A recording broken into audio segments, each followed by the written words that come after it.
आप सभी का हमारे YouTube चैनल प्रवेश एक ब्रांड में स्वागत है। मैं आशा करता हूँ आप जहाँ भी हों अच्छे हों और मस्त हों। तो आइए देखते हैं संविधान के कुछ महत्वपूर्ण तत्व जो आपको पेपर में हेल्प करेंगे। देखिए, ये कुछ क्वेश्चन मैं आपके लिए लाया हूँ। 8 से 10 क्वेश्चन है जो पेपर में कई बार पूछे जा चुके हैं, तो उनको सीखने का प्रयास कीजिएगा। देखिएगा, इसमें कुछ क्वेश्चन जो पेपर में आए हैं मैं आपको उसमें इंपॉर्टेंट लगा कर दूंगा, और जाकर देखिएगा वो क्वेश्चन बिल्कुल एकदम सेम छप कर आए हुए थे पेपरों में। तो आइए देखते हैं कुछ महत्वपूर्ण तत्व जो है वो संविधान से संबंधित क्वेश्चन को इसमें रखे गए हैं। तो ये देखते हैं, पहला क्वेश्चन क्या है कि 9 दिसंबर 1946 एक ऐसी डेट जिसमें हमारे संविधान सभा की प्रथम बैठक की गई थी। जब संविधान हमारा बनने का स्टार्ट किया गया था तो 9 दिसंबर 1946 को पहली बैठक की गई, जिसमें कई लोग शामिल हुए। तो उसमें एक अध्यक्ष बनाया गया, लेकिन वो अस्थायी अध्यक्ष बना। ये पेपर में कई बार पूछा गया क्वेश्चन है कि पहले अस्थायी अध्यक्ष कौन थे, तो वो थे डॉक्टर सच्चिदानंद सिन्हा। ये एक ऐसे अध्यक्ष बने जो अस्थायी थे। तो कई बार देखिए, अस्थायी तो सबको पता है क्योंकि वो लंबे समय तक थे डॉक्टर राजेंद्र प्रसाद, लेकिन अस्थायी सदस्य सभी को मालूम नहीं होता है क्योंकि वो सिर्फ 2 दिन के लिए बनाए गए थे।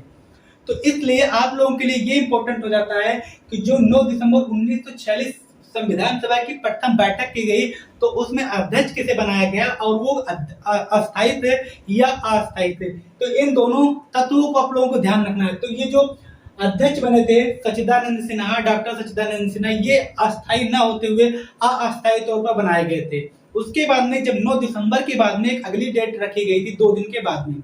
इसका एक सीक्वेंस बहुत अच्छा है क्योंकि हर डेट 2-2 दिन के बाद आई हुई थी। तो इसलिए आप लोगों को वो चीज याद करने में बहुत ही शानदार तरीके से होना चाहिए, क्योंकि जब डेट मतलब सीरियल वाइज होती है तो वो याद करने में उसका एक अलग मजा होता है। तो इसलिए जब पहली डेट आई तो वो 9 दिसंबर 1946 को आई, अगली डेट 2 दिनों के बाद आई, फिर तो 2 दिन 9 और 2 11, मतलब 11 दिसंबर 1946 को अगली डेट आई। फिर एक बैठक बुलाई गई संविधान सभा के द्वारा और उसमें अस्थायी अध्यक्ष को चुना गया डॉक्टर राजेंद्र प्रसाद को, एक ऐसे व्यक्ति जिनका कार्यकाल सर्वाधिक माना जाता है। तो उन्होंने डॉक्टर राजेंद्र प्रसाद अस्थायी अध्यक्ष के तौर पर चुने गए 11 दिसंबर 1946 में, जिसका कार्यकाल सर्वाधिक माना जाता है। तो ये दोनों क्वेश्चन आपके लिए इंपॉर्टेंट हो गए। एक तो हो गया अस्थायी अध्यक्ष, पहला क्वेश्चन। दूसरा क्या हो गया, अस्थायी अध्यक्ष। तो दोनों पहले ये दोनों क्वेश्चन आपको याद होने चाहिए कि अस्थायी अध्यक्ष कौन था और अस्थायी अध्यक्ष कौन था। उसके बाद में इन दोनों की डेट आपके लिए इंपॉर्टेंट हो जाती है, 11 दिसंबर और 13 दिसंबर। सन दोनों का सेम था 1946। तो केवल डेट आपको याद करनी है 11 और 9 और 11। तो ये दोनों डेट आपके लिए इंपॉर्टेंट हो जाती है। फिर उसके बाद में आते हैं दो दिन आपको बढ़ाते हैं, तो 11 और 2 13। 13 दिसंबर 1946 को आपको दिख रहा होगा पीछे जो डेट लिखी हुई है। 13 दिसंबर 1946 को एक प्रस्ताव पेश किया गया था पंडित जवाहरलाल नेहरू के द्वारा। किसके द्वारा? पंडित जवाहरलाल नेहरू के द्वारा एक उद्देश्य प्रस्ताव को पारित किया गया था। ये क्वेश्चन बहुत बार पेपर में पूछा गया क्वेश्चन है कि उद्देश्य प्रस्ताव किसके द्वारा पारित किया गया था, और वहां ऑप्शन डॉक्टर सच्चिदानंद सिन्हा और राजेंद्र प्रसाद, इन दोनों ऑप्शन को जरूर देता है, और तीसरे ऑप्शन या चौथे ऑप्शन में रखता है पंडित जवाहरलाल नेहरू। तो इसलिए आप लोगों को कंफ्यूजन नहीं रखना है। जो उद्देश्य प्रस्ताव 13 दिसंबर 1946 को पेश किया गया था वो किसके द्वारा पेश किया गया था? तो वो पेश किया गया था पंडित जवाहरलाल नेहरू के द्वारा। अब देखिए, नेहरू जी आए हैं तो उनसे क्वेश्चन क्या क्या बन सकते हैं। एक जो चीजें आपको यहाँ नहीं दिख रही है, बहुत पुरानी क्लासों में मैंने आपको पढ़ा दिया था कि इनके द्वारा एक कांग्रेस की अध्यक्षता की गई थी। 1929 में एक लाहौर अधिवेशन किया गया था जिसके अध्यक्ष कौन थे? पंडित जवाहरलाल नेहरू जी बने थे। उसमें एक चीज हमारे जो नवयुवा थे उनके द्वारा एक मांग की गई थी, पूर्ण स्वराज की मांग। ये क्वेश्चन बहुत बार पेपर में पूछा गया क्वेश्चन है कि पूर्ण स्वराज की मांग कब की गई थी? तो 1929 में की गई थी, जिसके अध्यक्ष कौन थे? पंडित जवाहरलाल नेहरू थे। तो ये 2 क्वेश्चन आपके लिए इंपॉर्टेंट हो जाता है। तीसरा क्या है कि उद्देश्य प्रस्ताव को किसने पारित किया था? तो पंडित जवाहरलाल नेहरू ने पारित किया था। तो ये आपका तीसरा क्वेश्चन हो गया, उद्देश्य प्रस्ताव पंडित नेहरू जी ने पेश किया था। अब आइए देखते हैं 22 जनवरी 1947। 22 जनवरी 1947 को उद्देश्य प्रस्ताव पारित या ग्रहण किया गया था। मतलब कहने का यह है कि 1947 में 22 जनवरी 1947 को उद्देश्य प्रस्ताव को हम लोगों ने ग्रहण कर लिया था। पारित, दोनों में कंफ्यूजन आप लोगों को यहाँ दिख रहा होगा। देखिए, यहाँ भी उद्देश्य प्रस्ताव दिख रहा है और यहाँ भी उद्देश्य प्रस्ताव दिख रहा है। यहाँ भी उद्देश्य प्रस्ताव नेहरू ने पास किया है और यहाँ भी उद्देश्य प्रस्ताव को पारित या ग्रहण किया गया। लेकिन देखिए, दोनों की डेट अलग अलग दिख रही है। कहने का मतलब यह है जब उद्देश्य प्रस्ताव को पारित किया गया, जब हम लोग कोई चीज पारित करते हैं, ऐसा नहीं कि जो चीज हम लोग लेकर आए तो वो तुरंत लागू किया जाता है, लागू नहीं होता है। हम लोग पहले उस पर विचार करते हैं, जब सारे विचार हम लोग पूर्ण कर लेते हैं, सब लोगों के पास वो चीज चली जाती है, सब लोग उसमें समाधान करते हैं, विचार करते हैं, उसके बाद में वो चीज को लागू की जाती है। तो कहने का मतलब यही था कि उद्देश्य प्रस्ताव को तो पारित तो किया गया था 13 दिसंबर 1946 के दौरान, नेहरू के दौरान, लेकिन उसको लागू कब किया गया, उसको हम लोगों पर पारित कब किया गया, तो वो क्या था 22 जनवरी 1947 को। तो ये दोनों कंफ्यूजन में क्वेश्चन आते हैं, और खासकर क्वेश्चन क्या आता है, ये क्वेश्चन आता है, इंपॉर्टेंट वाला क्वेश्चन आता है आप लोगों के लिए।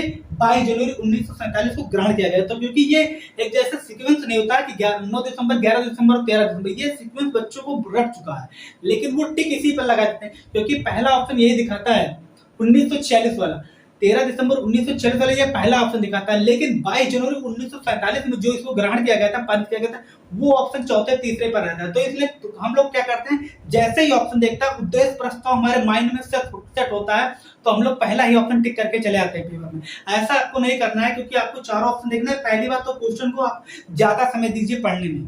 अगर आप क्वेश्चन को पढ़ेंगे नहीं तो सीखोगे कैसे कि आंसर क्या देंगे, तो इसलिए हड़बड़ी नहीं करना है। उद्देश्य प्रस्ताव में 100% लोग गड़बड़ी करते हैं, क्योंकि ये दोनों चीजें सेम अपनाया गया और प्रस्तुत किया गया, तो इसलिए इन दोनों क्वेश्चन को आपको डाउट कर लेना है। तो दोनों क्वेश्चन यहाँ डाउट हो गए, और अस्थायी में यहाँ दोनों क्वेश्चन आपको डाउट थे, ये दोनों क्लियर हो गए, और इनकी बाकायदा डेट भी आपको क्लियर होती चल रही है। अब आ जाते हैं 22 जनवरी 1947 को राष्ट्रीय ध्वज तिरंगा को अपनाया गया था। अब देखिए ये क्वेश्चन कहाँ आया था, ये क्वेश्चन अभी टेट के पेपर में आया था। टेट वाले पेपर में सरकारी टीचरों की जो वैकेंसी अभी आई थी, अभी जो हुआ पेपर 1 महीने पहले, उसमें यही क्वेश्चन पूछा गया था। 22 जनवरी 1947 को क्या अपनाया गया था, राष्ट्रीय ध्वज को अपनाया गया था। ये क्वेश्चन टेट के पेपर में पूछिए। अब सोचिए, आप लोग सोचिए कि टेट जैसा पेपर एक लेवल का पेपर होता है सरकारी नौकरी के लिए। जब भी कोई सरकारी टीचर जाकर परीक्षा देता है तो उसका एक लेवल होता है। अब देखिए ऐसे लेवल में अगर ऐसे क्वेश्चन आते हैं तो सोचिए आप लोगों को कितना इजी लग रहा होगा। ये क्वेश्चन क्या है, 22 जनवरी, ये तो सबको याद था कि तिरंगा को अपनाया गया था, लेकिन उसमें भी बच्चे बहुत सारे कंफ्यूजन थे, क्योंकि उन्हें ये नहीं पता था कि 1946 में था या 47 में। लेकिन आप लोगों को यहाँ सीख लेना है कि 1947, 22 जुलाई 1947 को ये क्या राष्ट्रीय ध्वज को अपनाया गया था। तो 22 जुलाई 1947 को अपनाया गया था। ये क्वेश्चन टेट में आ चुका है, इससे पहले एसएससी में भी आ चुका है। तो इस बार यूपीपी और जो अभी पेपर होने वाला है रेकपाल का, इसमें भी आ सकता है। तो ये क्वेश्चन आपको कहीं ना कहीं मिल जाएगा। तो ये क्वेश्चन बार बार पेपर वाला पूछता है, तो अगली बार भी आप लोगों से भी पूछता है, आप पूछेगा। अब देखिए अगला क्या है, प्रारूप समिति का गठन।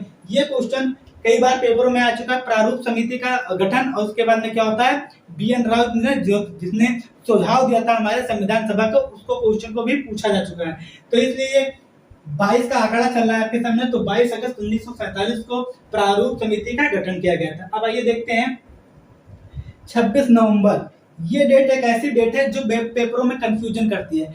जैसे हम लोगों को क्या पता होता है कि 26 जनवरी जो हमारा संविधान क्या होता बनकर तैयार होता, क्वेश्चन में आता है, तो हम लोग वहां क्या लगाते हैं 26 जनवरी को लगाते हैं, लेकिन वो क्वेश्चन गलत हो जाता है। क्योंकि सबको पता है कि 26 जनवरी 1950 को हमारे देश में चीजें बनकर तैयार हो गई थी क्वेश्चन। लेकिन क्वेश्चन आप लोगों को समझना है कि देखिए 26 जनवरी का डेट, ये तो क्वेश्चन आप लोग हटा दीजिए, केवल मैं 26 नवंबर की बात कर रहा हूँ। 26 नवंबर की इसलिए बात कर रहा हूँ कि ये डेट आपको कंफ्यूजन करता है। किस लिए करता है, क्योंकि 26 नवंबर को हमारा जो देश का संविधान था वो बनकर तैयार हो गया था। ये चीजें आप लोगों को याद करनी है, क्योंकि तैयार कब होता है और लागू कब होता है, ये दोनों चीजों में मैं आपको बार बार कंफ्यूजन इसलिए बता रहा हूँ कि बहुत सारे क्वेश्चन इसी पर गलत हो जाते हैं।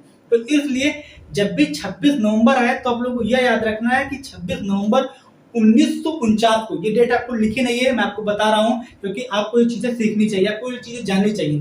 तो 26 नवंबर 1949 को हमारा संविधान बनकर लागू मतलब बन गया था।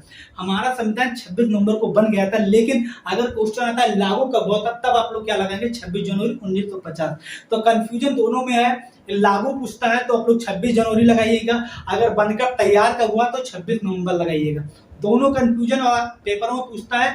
और डेट हमेशा पेपर में मैंने देखा है, घटना चक्र की आप लोग बुक उठाकर देखिएगा, ये क्वेश्चन कम से कम जो संविधान का टॉपिक है घटना चक्र में कम से कम 8 बार दिया हुआ है। कितनी बार, 8 बार इस क्वेश्चन को घुमा घुमा के दिया हुआ है। अभी किताब हमारे पास रखी हुई है, मैं आपको दिखा सकता हूँ कि इस क्वेश्चन को 8 बार घुमाया है 26 नवंबर और 26 जनवरी में कंफ्यूजन करने के लिए। तो इसलिए ये डेट आप लोगों के लिए इंपॉर्टेंट हो जाती है, तो ये डेट आप लोगों को याद होनी चाहिए। अब देखिए क्वेश्चन ये क्या कह रहा है कि 26 नवंबर 1949 को भारत का संविधान बनकर कितने वर्षों में, तो 2 वर्ष 11 माह 18 दिन में बनकर तैयार हो गया। मैं एक ऐसा डेट, एक ऐसा वर्ष जिसमें हमारा संविधान बनकर तैयार हो गया। एक संविधान के बिना तो कोई चीज संभव है नहीं, लेकिन इसको बनाने में भी तो समय लगा। कितना समय लगा था, तो 2 वर्ष 11 माह और 18 दिन में हमारा संविधान बनकर तैयार हो गया था। अब देखिए ये संविधान बना, एक ऐसा संविधान जो माना जाता है कि विश्व का सबसे बड़ा लिखित संविधान माना जाता है। ऐसा कोई देश नहीं जिससे भारत का बड़ा संविधान हो।